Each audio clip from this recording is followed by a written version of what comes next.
Education inequality is probably the greatest injustice that we face as a society in South Africa at present. And that's why I started Streetlight Schools. Streetlight is a non-profit operating out of Johannesburg, South Africa. And our mission at Streetlight Schools is to demonstrate how we can do primary education at half of current government spend per learner and benchmark some of the worst performing learners in the country with the top 20% performing learners. Streetlight Schools was our very first client in our firm, as we're a pretty young firm.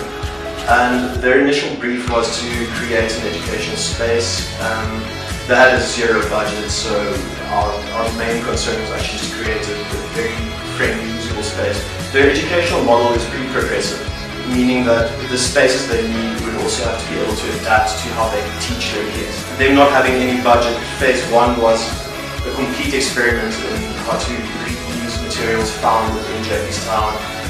We created an auditorium that was completely built out of pallets and a computer box which we recycled standard door sections and normal SA pine wood to create a buffer. And so the space works in a way where we had an auditorium and an acoustic buffer, and then behind that we had more conventional classroom teaching spaces.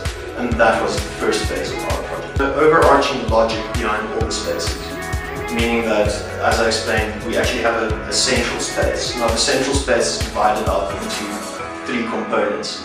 Firstly being the courtyard. So the courtyard build is within Biala Square, which is an existing building.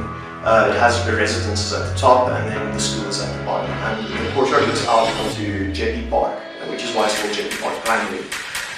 What we wanted to do was create a green link between the courtyard, which was used as a docking bay and loading area, so it was just this dead concrete space. And we tried to incorporate a lot of greening elements, but also use it as a teaching method and tool. We used shipping pallets and then we broke them up into seating benches with planter at the back of it, which also actually had zero waste on the material. And then we're growing food in them, so the kids learn where food comes from, and nutrition and all sorts of other learning elements are, it's a very engaging experience to sit in the courtyard. And then we built these two play towers.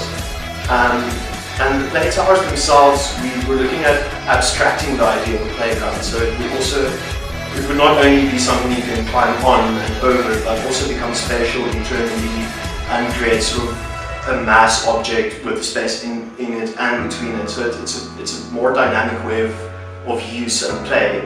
And for the second phase, they needed a sort of more robust solution for an auditorium, but we stuck to our design principles, meaning that we have a main space that's sort of acoustically loud and very dynamic and interactive, and kids move around. And I mean, we created a slide on the side of the auditorium, so it's these multifunctional spaces. We're pressing a lot of uses into one element, which was then the auditorium and then the art room and dining hall area. It's also, it saves on costs to create a louder space and then just acoustically insulate the classrooms themselves, rather than attempting to dampen all the sound in the space.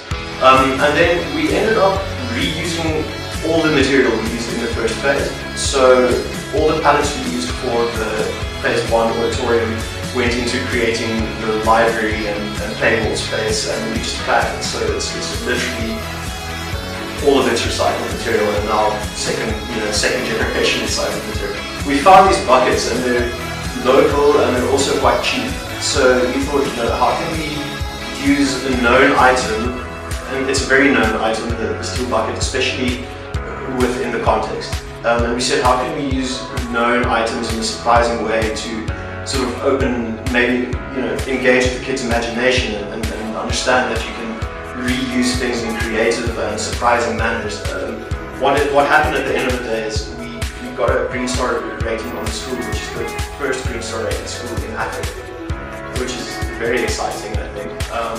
But that was never our intention initially. Our intention was to get the most material that would be valuable to the school at either free or the lowest price or whatsoever, to create a really engaging learning environment.